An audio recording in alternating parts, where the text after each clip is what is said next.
के शुभ अवसर पर आप सभी का बहुत बहुत स्वागत, बहुत बहुत अभिनंदन, बहुत बहुत बधाई।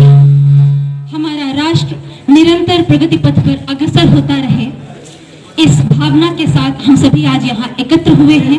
राष्ट्र के प्रति हमारे प्रेम को प्रदर्शित करता आज का यह जन समूह, राष्ट्र के प्रति हमारे प्रेम को समर्पित करता हुआ यह जन समूह, मैं आज अपने वक्तव्य का आरंभ चंद पंक्तियों के साथ करना चाहती हूँ।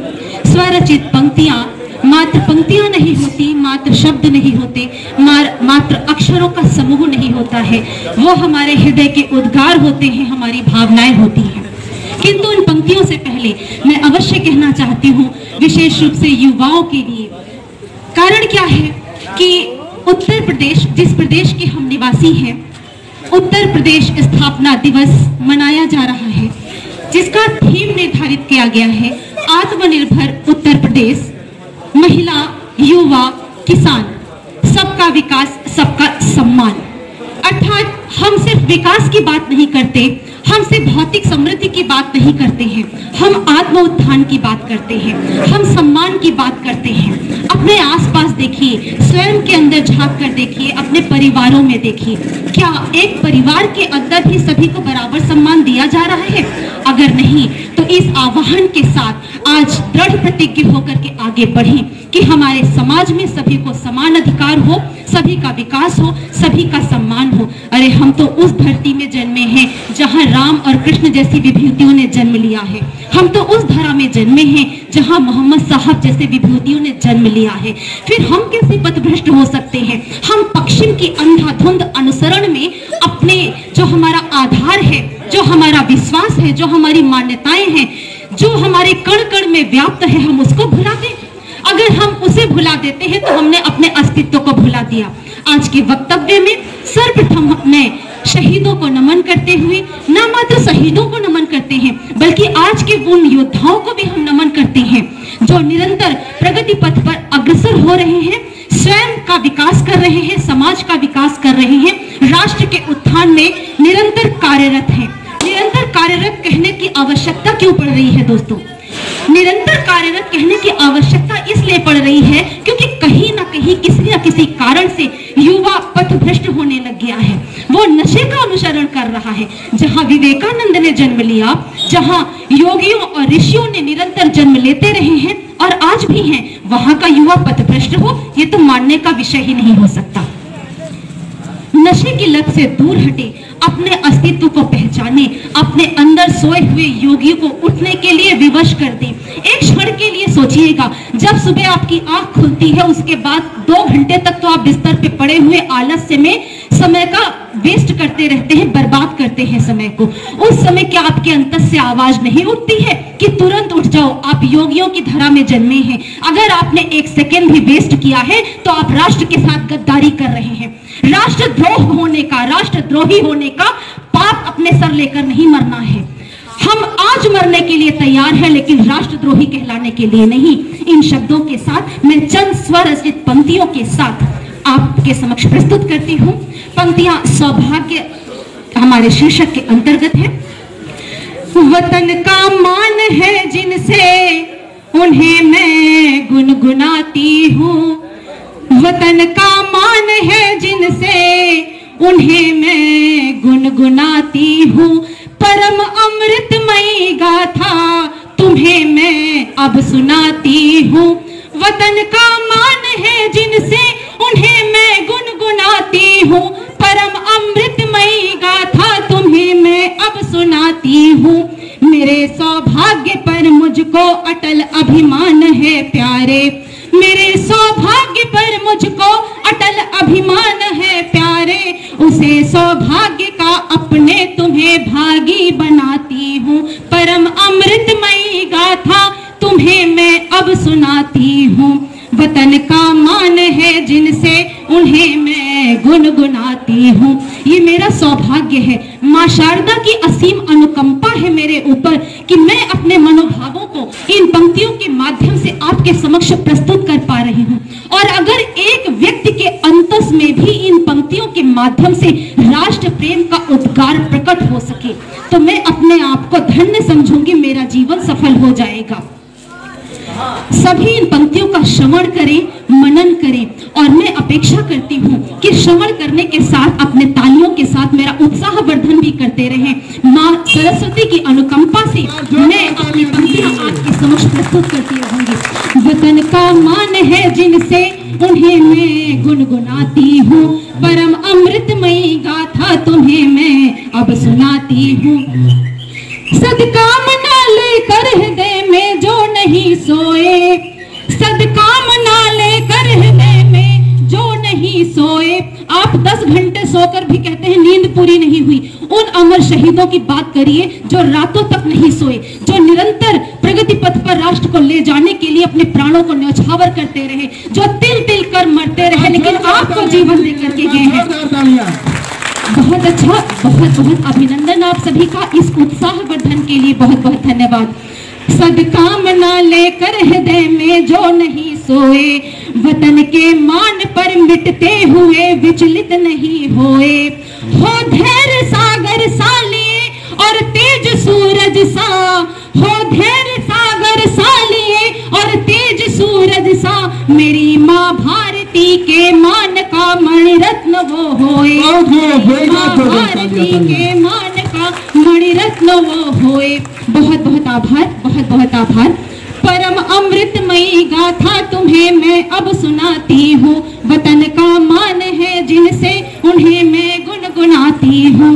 धरा यह धन्य है, धरा यह धन्य है नानक की गौतम की अपाला की, धरा यह धन्य है नानक की गौतम की अपाला की, जहाँ बरसे कृपा श्री राम कृष्णा और मोहम्मद की, जहाँ बरसे कृपा श्री राम कृष्णा और मोहम्मद की। वतन के जर्रे जर्रे से पनपते चंद्रशेखर है, चंद्रशेखर भगवान शिव है, हर व्यक्ति में विराजमान भगवान चंद्रशेखर, या हम ये कहें कि चंद्रशेखर आजाद की तरीके का शौर्य आप सबके अंदर विराजमान है। ये वो वतन है, वो धरा है जहाँ के कण कण में शौर्य विराजमान है। वतन के जर्रे जर्रे से पनपते चंद्रशेखर है, जिगर दुश्मन का जो पल में कपा दे वे बवंडर है।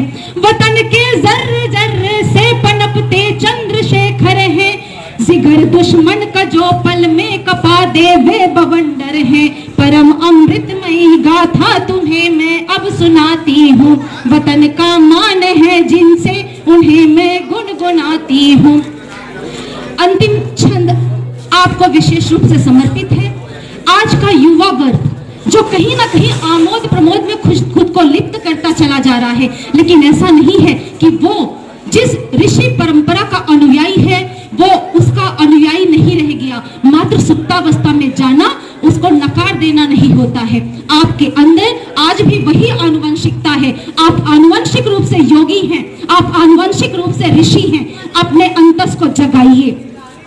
ये माना दिखते जीवन की उमंगों में सभी खोए, ये माना दिखते जीवन की उमंगों में सभी खोए, मगर अंतस में अग्नि राजपूती नित्य संजोए, मगर अंतस में अग्नि राजपूती नित्य संजोए। यदि दृष्टि बुरी हो गई किसी की भारती पे तो, यदि दृष्टि किसी की बुरी यदि भारती पे तो, यदि दृष्टि बुरी हो गई किसी की भारती पे तो, ये वंशज सिंह के, ये वंशज सिंह के बन सिंह जय अध्याय लिख जाए। परम अमृतमयी गाथा। जोरदार ताली, जोरदार ताली। बहुत बहुत आभार, बहुत बहुत अभिनंदन आप सभी का। दोस्तों, मैं अंतिम चंद पंक्तियां विशेष रूप से स्त्रियों के लिए, महिलाओं के लिए समर्पित करना चाहती हूँ, क्योंकि आज का जो दौर चला है यही कारण है कि कहीं ना कहीं उत्तर प्रदेश दिवस के अवसर पर हमें थीम रखना पड़ रहा है। उत्तर प्रदेश, आत्मनिर्भर उत्तर प्रदेश, महिला, युवा, किसान, सबका विकास, सबका सम्मान। अरे हम तो उस धारा में जन्मे हैं जहां हर स्त्री में मां को देखा जाता था, फिर आज स्त्री के सम्मान के लिए हमें थीम निर्धारित करनी पड़े, आज स्त्री के सम्मान के लिए हमें आह्वान करना पड़े। धिक्कार होना चाहिए ऐसे युवाओं पर जिनके कंधों पर हमारे राष्ट्र का भविष्य निर्भर करता है। आज उस युवा को हमें यह कहना पड़ता है कि तुम स्त्री का सम्मान करो। जिस माँ की कोख से जन्म लिए तुम्हें लज्जा नहीं आती स्त्री की तरफ कुदृष्टि डालते हुए? आज इस थीम का हम निर्धारण करते हैं। अपने अंतस में झांको, अपने आप को धिक्कारो अगर तुम्हारी दृष्टि में स्त्री के लिए सम्मान नहीं झलकता। स्त्रियों का सम्मान करना सीखो, माँ का सम्मान करना सीखो, इस धरती का सम्मान करना सीखो जो अपने कोख से उपजाकर तुम्हें अन्न खिलाती है, तुम्हें जल का पान कराती है, तुम्हें बचपन से पाल पोस कर बड़ी करने वाली उस माँ का सम्मान करो, इस धरा का सम्मान करो। अंतिम पंक्तियां, मैं स्वरचित ये पंक्तियां उन स्त्रियों को समर्पित करना चाहती हूँ। स्त्रियों से भी मैं आह्वान करती हूँ कि एक लंबा समय गुजर गया है, हम आजाद भारत की इस आजाद हवा में सांस ले रहे हैं। इसके पीछे बड़े बड़े बलिदानियों ने सर्वस्व बलिदान कर दिया। उन बलिदानियों में मात्र पुरुष नहीं थे, उन बलिदानियों में मात्र पुरुष नहीं थे, स्त्रियों ने बढ़ चढ़ करके बलिदान किया है। अगर हम यह कहें कि पुरुषों से ज्यादा स्त्रियों ने बलिदान किया है, स्त्रियों ने न मात्र प्राणों का बलिदान किया है, स्त्रियों ने अपने सौभाग्य का बलिदान किया, स्त्रियों ने अपने कोख का बलिदान किया है, उस बलिदान के आगे हर बलिदान छोटा पड़ जाता है। वो स्त्री आज भी पूर्ण स्वतंत्रता के लिए तरस रही है, संघर्षरत है। धिक्कार है ऐसे युवाओं पर जिनके कंधों पर ऐसे भारत का भविष्य हम निर्धारित करने जा रहे हैं। आप ऋषियों की परंपरा से हैं, योगियों की परंपरा से हैं, जागिए, उठिए और उस भारत का निर्माण करिए जहां हर स्त्री में आपकी दृष्टि में सिर्फ मां के दर्शन होते हों। आइए इन पंक्तियों का श्रवण करते हैं, मनन करते हैं। समस्त स्त्रियों को समर्पित मैं अपने बुजुर्ग जो महिलाएं हैं उनका तहे दिल से सम्मान करती हूँ, किंतु अपने आगे आने वाली पीढ़ी के पीछे मैं फौलाद बनकर तब तक खड़ी रहूंगी जब तक उनको उस प्रगति पथ पर अग्रसर नहीं कर देती जिस प्रगति पथ की वो अधिकारी हैं। भिक्षा नहीं मांगती हैं स्त्रियां किसी से सम्मान की, उन सम्मान उनका अधिकार है। वो अपने अधिकार के लिए तब तक संघर्षरत रहेंगे जब तक उस मंजिल तक वो नहीं पहुंच जाती। हाँ, मैं उतना नहीं हंसी, हाँ मैं उतना नहीं हंसी जितना मैं हंसना चाहती थी, हाँ मैं उतना नहीं हंसी जितना मैं हंसना चाहती थी। पर मैं अपने आने वाली भावी पीढ़ी की महिलाओं से, बालिकाओं से कहना चाहती हूँ कि हाँ मैं उतना नहीं हंसी जितना मैं हंसना चाहती थी, पर तुम उससे भी ज्यादा जोर से हंसना जितना तुम हंसना चाहती हो। हाँ मैं उतना नहीं हंसी जितना मैं हंसना चाहती थी, पर तुम उससे भी ज्यादा जोर से हंसना जितना तुम हंसना चाहती हो। मेरे पीछे हर वो नजर थी, मेरे पीछे हर वो नजर थी जो मुझे रोकना चाहती थी, मेरे पीछे हर वो नजर थी जो मुझे रोकना चाहती थी। तुम्हारे पीछे खड़ी हूं मैं, तुम्हारे पीछे खड़ी हूं मैं यदि तुम उड़ना चाहती हो, तुम्हारे पीछे खड़ी हूं मैं यदि तुम उड़ना चाहती हो। समस्त बालिकाएं अपने पंखों को फैलाएं, तुम उड़ान भरने को तैयार हो तो मैं तुम्हारे पीछे अटल चट्टान की तरह खड़ी रहूंगी, मैं तुम्हारे पीछे हिमालय पर्वत की तरह खड़ी रहूंगी। तुम अपने पंखों को फैलाओ, किसी को वो पंख कतरने नहीं दूंगी मैं, विश्वास करो इस बात का। मेरे पीछे हर वो नजर थी जो मुझे रोकना चाहती थी, तुम्हारे पीछे खड़ी हूं मैं यदि तुम उड़ना चाहती हो, तुम्हारे पीछे खड़ी हूं मैं यदि तुम उड़ना चाहती हो।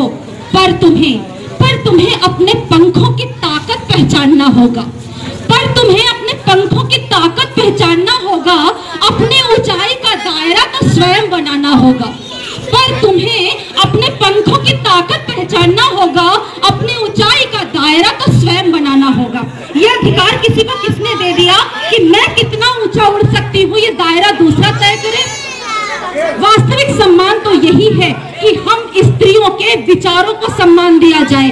हमें वैचारिक सम्मान चाहिए, हमें आर्थिक आत्मनिर्भरता चाहिए, हमें सामाजिक सम्मान की आवश्यकता है और हम उस सम्मान को अपना अधिकार समझते हैं क्योंकि वो योग्यता आप सभी के अंदर है, हमारे अंदर है। इसलिए अपने पंखों की ऊंचाई आप तय करें, अपने ऊंचाई का दायरा आप स्वयं तय करेंगी। मेरे पीछे हर वो नजर थी जो मुझे रोकना चाहती थी। तुम्हारे पीछे खड़ी हूं मैं, यदि तुम उड़ना चाहती हो। पर तुम्हें अपने पंखों की ताकत पहचानना होगा, अपनी ऊंचाई का दायरा तो स्वयं बनाना होगा, वरना संबंधों के चक्रव्यूह में बस मोहरा बन जाओगी, वरना संबंधों के चक्रव्यूह में बस मोहरा बन जाओगी। परतंत्रता की बेड़ियां स्वीकार बस एक अबला रह जाओगी, परतंत्रता की बेड़ियां स्वीकार बस एक अबला रह जाओगी। हमें त्याग का धर्म आता है, शौर्य का कर्म आता है। हम रानी लक्ष्मीबाई को कैसे भूल सकते हैं? हमें त्याग का धर्म आता है। हम वो हैं जो जौहर करने वाले हैं, हम उस त्याग की पराकाष्ठा को जानते हैं। हमें त्याग का धर्म आता है, हमें शौर्य का कर्म आता है, किंतु स्वतंत्रता का महत्व जो पुरुषों के लिए है, किंतु स्वतंत्रता का महत्व जो पुरुषों के लिए है, स्वयं के लिए भी तो वही भाता है। किंतु स्वतंत्रता का महत्व जो पुरुषों के लिए है, स्वयं के लिए भी तो हमें वही भाता है। मैं पुरुषों के कदम से कदम मिलाकर चलती हूँ, मैं पुरुषों के कदम से कदम मिलाकर चलती हूँ। अरे कभी कभी तो मेरे पद चिन्हों पर वो चलते हैं। मैं पुरुषों के कदम से कदम मिलाकर चलती हूँ, अरे कभी कभी तो वे मेरे पद चिन्हों पर चलते हैं। किंतु मैं आज भी स्वतंत्रता का संघर्ष कर रही हूँ, किंतु मैं आज भी स्वतंत्रता का संघर्ष कर रही हूँ। पर पुरुष हैं कि समझते ही नहीं, पर पुरुष हैं कि नहीं समझते हैं। जिस दिन पुरुष अपना अहम छोड़ इंसान बन जाएगा, जीत जाऊंगी मैं और इतिहास बन जाएगा। जिस दिन पुरुष अपना अहम छोड़ इंसान बन जाएगा, जीत जाऊंगी मैं और इतिहास बन जाएगा। अरे आजादी की लड़ाई में मैंने भी बराबर कष्ट सहे थे, अरे आजादी की लड़ाई में मैंने भी बराबर कष्ट सहे थे, या उनसे भी कुछ ज्यादा। किंतु पुरुष तो 1947 से पूर्ण स्वतंत्र है। मेरा अधिकार क्यों है आधा? मेरा अधिकार क्यों है आधा? आज फिर से उठो, जानो अपनी ताकत, स्वयं तय करो अपना दायरा। आज फिर से उठो, जानो अपनी ताकत, स्वयं तय करो अपना दायरा। तुम्हारा स्थान सम्मान पक्का होगा तभी जब पक्का करो इरादा, जब पक्का करो इरादा।